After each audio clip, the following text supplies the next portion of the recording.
आप सबको मेरा नमस्कार और मैं हूं आपकी केमिस्ट्री कोच रीमा अरोरा और एक बार फिर मेरे चैनल में आप सबका स्वागत है। आज हम बात करेंगे माउंट्स के ऊपर। माउंट्स क्या होते हैं?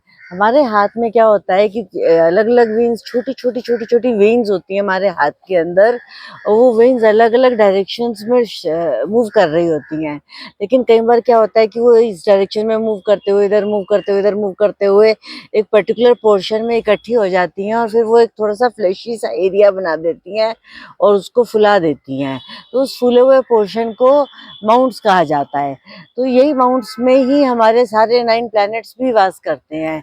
जब हम देखते हैं हमारे हाथ में, तो कहीं ना कहीं जहाँ पर हमारा जुपिटर होता है, यहाँ पर हमारा सैटर्न का माउंट होता है, यहाँ पर हमारा सन का माउंट होता है, यहाँ पर हमारा मरकरी का माउंट होता है, मार्स के माउंट को ये वाला एरिया दिया गया है, वीनस के माउंट को ये वाला एरिया दिया गया है और मून के माउंट को ये वाला एरिया दिया गया है। तो सब माउंट्स ना बहुत अपना एक इम्पोर्टेंस रखते हैं, क्योंकि वो हर एक प्लैनेट से रूल्ड होते हैं।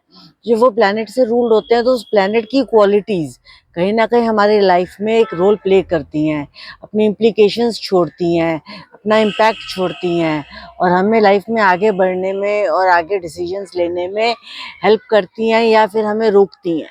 तो हमें पता होना चाहिए कि कौन सा माउंट हमारे लिए बेनिफिशियल है और कौन सा माउंट हमें तंग कर रहा है। तो उसके लिए अगर हम देखें, तो अगर हम अलग अलग माउंट्स की बात करें, तो माउंट्स 3 तरीके से हमारे हाथ में विजिबल होते हैं। They can be under developed, they can be normally developed और they can be over developed. तो जो अंडर डेवलप्ड माउंट्स होते हैं वो थोड़े वीक हो जाते हैं। जो अंडर डेवलप्ड माउंट्स होते हैं वो वीक हो जाते हैं और वो हमें रिजल्ट्स कम देते हैं। जो वेल डेवलप्ड माउंट्स होते हैं वो बहुत अच्छे से रिजल्ट्स देते हैं और अपना परफेक्ट रोल प्ले कर रहे होते हैं।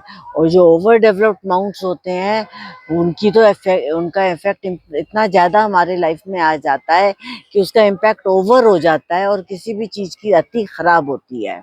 तो हमें सबसे पहले तो ये चेक करना है कि हमारे हाथ में कौन सा माउंट अंडर डेवलप्ड है, कौन सा नॉर्मल डेवलप्ड है और कौन सा ओवर डेवलप्ड है। अब ये माउंट्स बने क्यों? इन माउंट्स का एक बहुत बड़ा पर्पस था कि सारे प्लैनेट्स हमारे हाथ में है, तो हर प्लैनेट का एक रिजल्ट भी आएगा। तो जो हमारी लाइफ का इवोल्यूशन हुआ, इस धरती पर हम आए और हमने आके कर्मास करने हैं, उन कर्मास को हम कितने एफिशिएंटली कर पाएंगे और किस माउंट से हम कौन सा कर्मा कर पाएंगे, इसको डिसाइड करने के लिए ये माउंट्स बने। तो जब हम हाथ में देखते हैं, तुम्हारे इस तरीके से सारे माउंट्स हमारे हाथ में बनते हैं। तो आज हम बात करेंगे वीनस माउंट की। जब हम वीनस माउंट की बात करेंगे, तो जो हमारा ये थंब का पोर्शन होता है, इसके ऊपर हमारा यहाँ मार्स होता है, इधर मून है और ये सारा पोर्शन हमारा वीनस का माउंट आ जाता है। वीनस हमारी लाइफ में एक बहुत इंपॉर्टेंट रोल प्ले करता है। ये वाला जो माउंट होता है, पहली बात तो ये हमारी लाइफ लाइन के अंदर आ जाता है, तो हमारी पूरी जिंदगी का इम्पैक्ट इसके ऊपर, इसके बेस पर डिपेंड करता है। हमारी पूरी लाइफ इसके ऊपर डिपेंड करती है। ये इतना इम्पोर्टेंट रोल प्ले करता है हमारी लाइफ में कि आप समझ सकते हैं कि अटैचमेंट से लेकर डिटैचमेंट तक का सारा खेल हमारे इस माउंट से डिपेंड करता है। इसकी क्वालिटी, इसका कलर, इसका डेवलप्ड होना, इसके ऊपर नेगेटिव पॉजिटिव साइंस बनना, ये सारी चीज़ें हमारी लाइफ में कहीं ना कहीं अपना इम्पैक्ट छोड़ती हैं और हमें इसका इम्पैक्ट का रिजल्ट मिलता है और हम अपने लाइफ में इवॉल्व होते हैं, हम अपनी लाइफ में आगे बढ़ते हैं। तो इस माउंट के बेस पर अगर हम शुरू करें, तो सबसे पहले जब हम इस दुनिया में आते हैं तो हम एक फिजिकल वर्ल्ड में आते हैं। जैसे एक बच्चे की आंख खुलती है और वो दुनिया में बाहर निकलता है, तो उस चारों तरफ देखता है कि ये कहाँ आ गया मैं और ये चारों तरफ मेरे क्या क्या है। तो कहीं ना कहीं वो फिजिकल बॉडी से अट्रैक्ट होता है। तो हमारा पहला इवोल्यूशन जो होता है वो हमारा फिजिकल इवोल्यूशन होता है। इस माउंट से हम फिजिकल वर्ल्ड में आते हैं और फिजिकल वर्ल्ड में जो हमारा अट्रैक्शन होता है, वो जो हमें चीज़ें विजिबल हैं उन चीज़ों से अट्रैक्शन होता है। हम फिजिकल बॉडी की तरफ अट्रैक्ट होते हैं, अरे वो कितना सुंदर है, अरे ये गिफ्ट कितना प्यारा है, अरे ये पेन कितना अच्छा लग रहा है, अरे देखिए ये माउंट कितना अच्छा है। तो ये इस माउंट के ऊपर हम देखते हैं कि ये वाला माउंट हमारे को इस फिजिकल बॉडी के साथ अट्रैक्ट करता है, इसीलिए इस माउंट को डिज़ायर का माउंट भी कहा जाता है। ये हमारे अंदर एक डिज़ायर पैदा करता है किस चीज़ की, लाइफ में हर चीज़ को अचीव करने की, सक्सेस को, ग्लोरी को, ग्लैमर को, ब्यूटी को, लग्जरीज को, वेल्थ को, हर चीज़ को अचीव करने के लिए ये अमाउंट हमारे लाइफ में एक बहुत इम्पोर्टेंट रोल प्ले करता है। अगर ये किसी के हाथ में प्रेस्ड होता है तो कहीं ना कहीं उसकी लाइफ में प्रॉब्लम्स आती हैं। अगर ये नॉर्मल डेवलप्ड होता है तो उसकी लाइफ में कम प्रॉब्लम्स आती हैं और वो लाइफ को अपने बैलेंस करके अपने टारगेट्स को अचीव कर लेता है। और अगर ये ओवर डेवलप्ड हो जाता है तो कई बार तो वो इतना लेजी होता है अपने कंफर्ट्स में कि वो कुछ भी नहीं करता, और या फिर वो अपने लग्जरीज के चक्कर में इतना इवॉल्व हो जाता है कि वो सारे अच्छे कामों को भूल जाता है और वो गलत ट्रैक पे चला जाता है। अब वो गलत ट्रैक पे जाता है या सही ट्रैक पे जाता है, कहीं ना कहीं इसके साथ जो ये मार्स का माउंट आता है ये बहुत हेल्प करता है हमें डिसाइड करने में।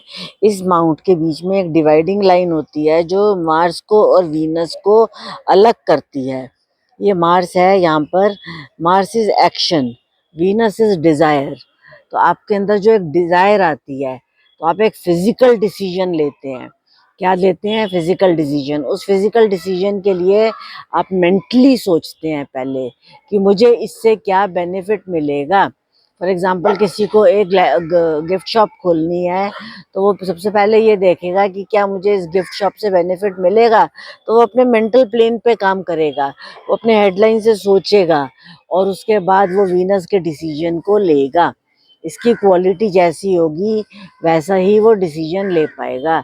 ये प्रेस्ड होगा, इस पे कट क्रॉसेस होंगे, इस पे नेगेटिव सिंबल्स होंगे, इस पे लाइंस होंगी, इस पे जिगजैग जिगजैग होगा, तो वो नेगेटिव डिसीजंस ले पाएगा।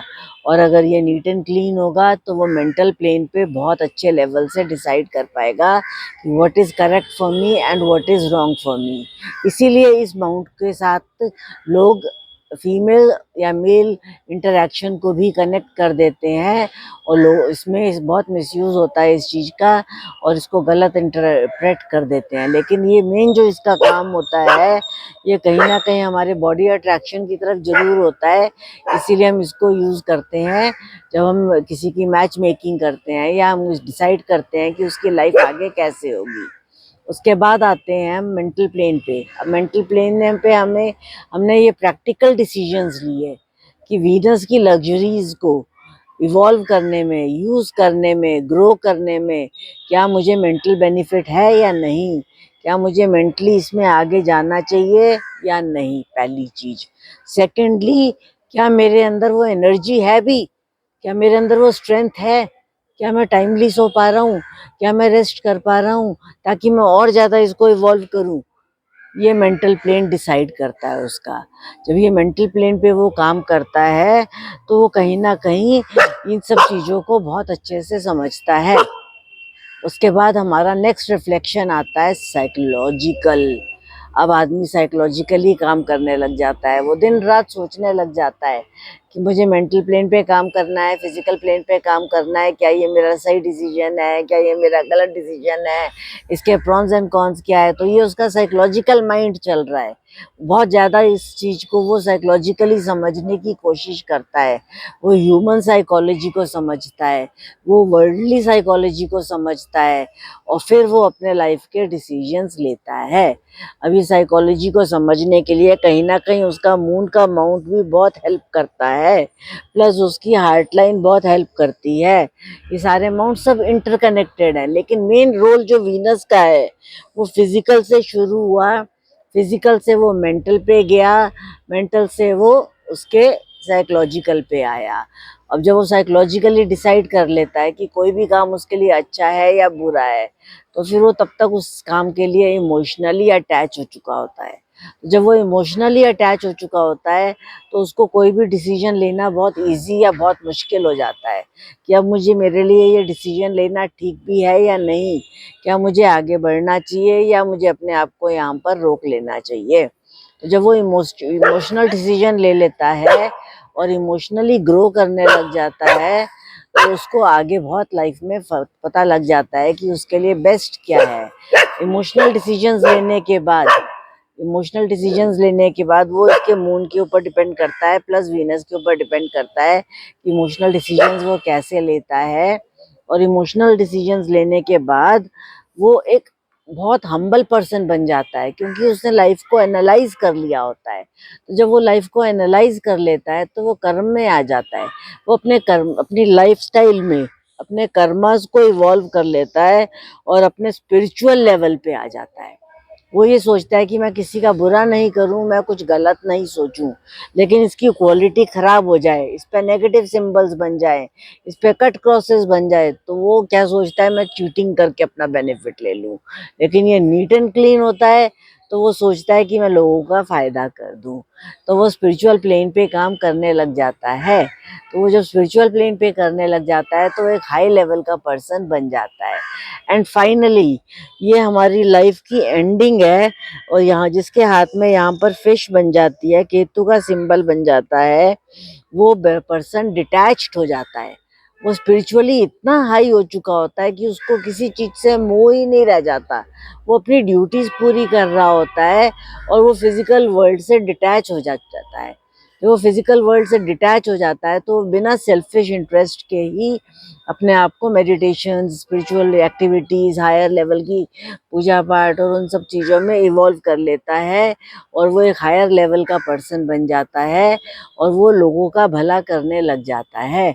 तो एक तरीके से अगर हम देखें तो जो हमारा वीनस का माउंट है, ये फिजिकल वर्ल्ड से शुरू होता है, फिर ये मेंटल प्लेन पे चलता है, फिर ये हमारे साइकोलॉजिकल प्लेन पे चलता है, फिर ये हमारे इमोशनल प्लेन पे चलता है, फिर ये हमारे स्पिरिचुअल प्लेन पे चलता है और फाइनली अगेन वो लाइफ से डिटैच कर देता है।